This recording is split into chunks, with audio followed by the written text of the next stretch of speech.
कितनी buses sir आ रही हैं गुजरात? गुजरात के लिए अराउंड 28 बसेस। दूसरे शहरों में बहुत पहले से आ चुकी हैं इलेक्ट्रिक बस, गुजरात में इतनी लेट क्यों आ रही हैं? आ रही हैं गुजरात तहसील और उसके अलावा लाला मूसा, उसके बाद सराय आलमगीर को भी कवर करेंगे। सर कोटला का रूट आप मिस कर गए हैं, क्या कोटला भी जाएंगे? और इसका किराया सर क्या होगा? किराया मिनिमल होगा, नॉमिनल होगा, क्योंकि दिस इज पब्लिक ट्रांसपोर्ट। तीन के लिए तलबा व तलबात के लिए और दूसरा मजदूर अफराद के लिए कोई डिस्काउंट वगैरह भी होगा इसमें? बिल्कुल, वो डेफिनेटली होता है। इसके लिए भी कोई लाया अमल किया जाएगा कि नुकसान ना कोई करे या फिर अजाफी बंदे ना बैठे बसेज में? अस्सलाम वालेकुम नाज़रीन, गुजरात में बड़ी पेशरफ्त हुई है जी। गुजरात में इलेक्ट्रिक बसें आ रही हैं नाज़रीन, तो लोगों के जहन में काफ़ी सवालात हैं कि इनके रूट्स क्या क्या होंगे और कितना किराया होगा और मुख्तलिफ सवालात हैं। तो आज हमारे साथ मौजूद हैं AC बराज ज़ुबैर साहब, तो उनसे बातचीत करते हैं इस मुतालिक। सर सबसे पहले बताएं कि ये इलेक्ट्रिक बसेस कब गुजरात आ रही हैं? जी, इलेक्ट्रिक बसेस गुजरात के अंदर भी बहुत जल्द ही इन अ कपल ऑफ मंथ्स जो है ये गवर्नमेंट का प्रोजेक्ट, फ्लैगशिप प्रोजेक्ट है, इसके ऊपर अमल दरामद होते हुए यहाँ पे आएंगे और इंशाल्लाह विद इन द सिटी जो है overall through out the city पूरा डिस्ट्रिक्ट गुजरात है इसको जो कवर किया जाएगा। और बेसिकली ये गवर्नमेंट का जो क्लीन ग्रीन इनिशिएटिव्स हैं उसके अंदर एक बड़ा पायनियर प्रोजेक्ट है। और ना सिर्फ ये इलेक्ट्रिक बसेस जो है, एक ओवरऑल आपको पता है कि जो हम फॉसिल फ्यूल्स की बजाय इलेक्ट्रिसिटी कंजम्पशन व्हीकल्स की तरफ जा रहे हैं, तो itself is a big you can से लैंडमार्क। और इसकी वजह ये है कि हमारी जो पोल्यूशन है सब्सटेंशियली लो हो जाती है इलेक्ट्रिक व्हीकल्स के थ्रू।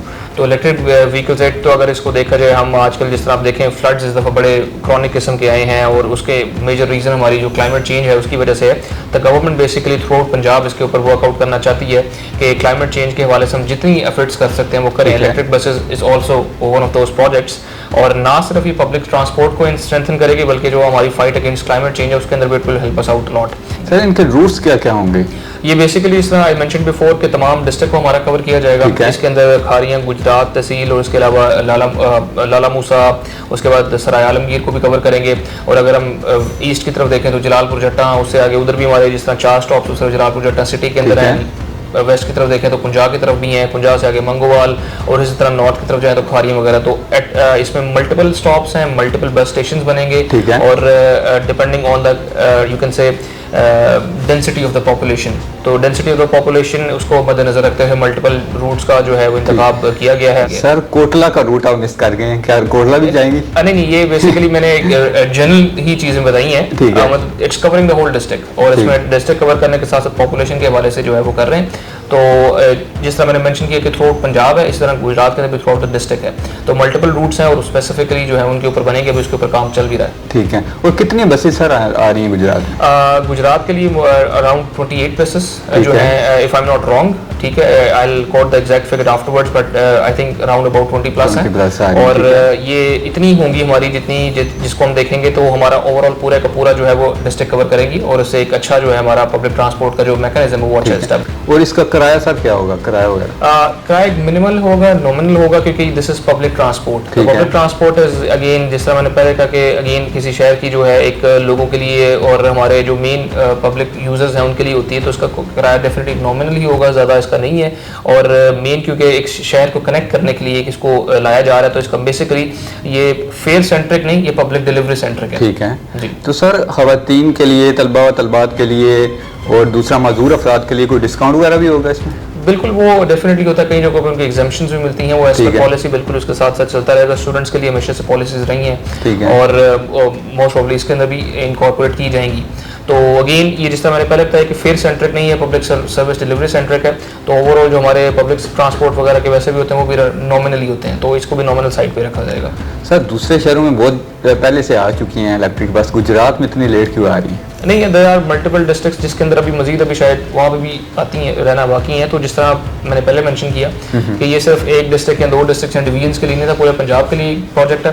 तो इसमें पूरे पंजाब को मिल भी रही है, तो इंशाल्लाह 1 बाय 1 जाहिर है इसके अंदर फिर। और डिले अगर हम तब कहें कि अगर कोई 1 साल का डिले हो जाए, हफ्ता 10 दिन का डिले मेरे ख्याल में इतना लंबा टेन्योर नहीं होता, तो उसके अंदर तो जाहिर हमने मुख्तलिफ एरियाज को कवर करना है और उसमें कवर करेंगे। चार्जिंग के लिए सर इसका क्या शेड्यूल होगा? चार्ज करने करने के लिए बसेस वगैरह कोई चार्जिंग स्टेशन बनाए जाएंगे गुजरात में? बिल्कुल ऐसे ही जी, जिस तरह ज़ाहिर है दूसरी गाड़ी उनके लिए फ्यूल होता है, इसके लिए इलेक्ट्रिक स्टेशन हैं और उसके अलावा जो चार्जिंग स्टेशन हैं उनके ऊपर भी वर्कआउट होगा और वो बनेंगे, डेफिनेटली वो इंस्टॉल होंगे। तो उसके बाद फिर इनके स्टेशन के ऊपर जो मेन डिपोज हैं उसके ऊपर बनेगा, उसके ऊपर वर्किंग जो टेक्निकल टीम्स है वो कर रही हैं और वो जल्दी इंशाल्लाह एस्टैब्लिश हो जाएंगे। इसके लिए भी कोई लाया अमल किया जाएगा कि नुकसान ना कोई करे या फिर इजाफी बंदे ना बैठे बसेज में? बिल्कुल, ये एक टू वे ट्रैफिक होती है हमेशा। ठीक है। इसमें है गवर्नमेंट ने एक अच्छा इनिशिएटिव लिया है, तो इसमें मैं I will like request the people as well कि वो उसे सपोर्ट करें। ठीक है। अगर हमारा बिहेवियर उस तरह से सिविलाइज नहीं होगा तो फिर हम गवर्नमेंट जितना अच्छा भी इनिशिएटिव ले तो फिर हम उसको स्पॉइल कर सकते हैं। लेकिन उसमें ये है कि डेफिनेटली ये इटरेटिव प्रोसेस होता है initially. For example I am not like quoting the exact figure, for example if there are 20 buses initially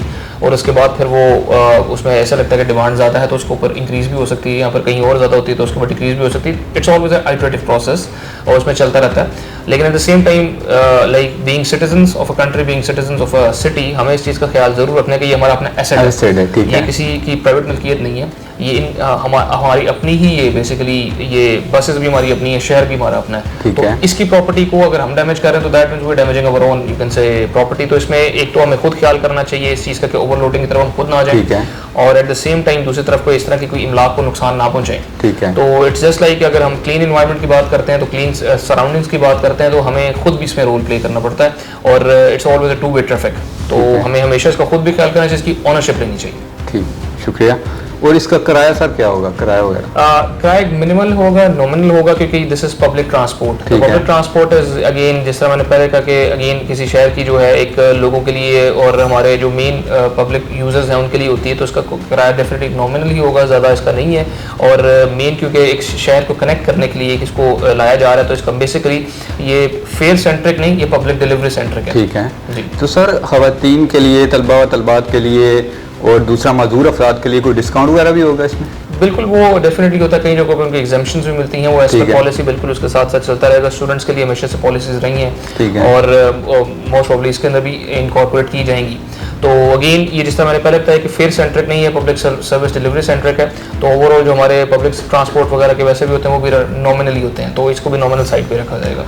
sir दूसरे शहरों में बहुत पहले से आ चुकी हैं इलेक्ट्रिक बस, गुजरात में इतनी लेट क्यों आ रही है? नहीं, देयर आर मल्टीपल डिस्ट्रिक्ट्स जिसके अंदर अभी मजीद अभी शायद वहाँ पे भी आती हैं, रहना बाकी हैं। तो जिस तरह मैंने पहले मेंशन किया कि ये सिर्फ एक डिस्ट्रिक्ट या 2 डिस्ट्रिक्ट एंड डिवीजन्स के लिए नहीं था, पूरे पंजाब के लिए प्रोजेक्ट है।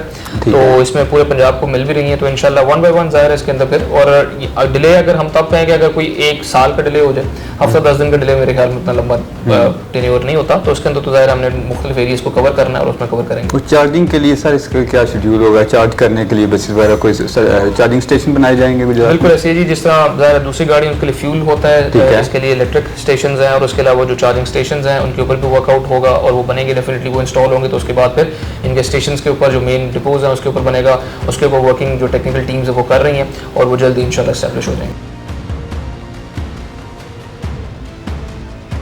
Thank you very much. नाज़रीन, हमारे साथ मौजूद थे एसी गुजरात बिलाल ज़ुबैर साहब, तो इनकी आपने बातें सुनी। तो नाज़रीन, इसी के साथ अपने मेज़बान मोहसिन अली को दें इजाज़त और देखते रहें न्यूज़ अलर्ट गुजरात।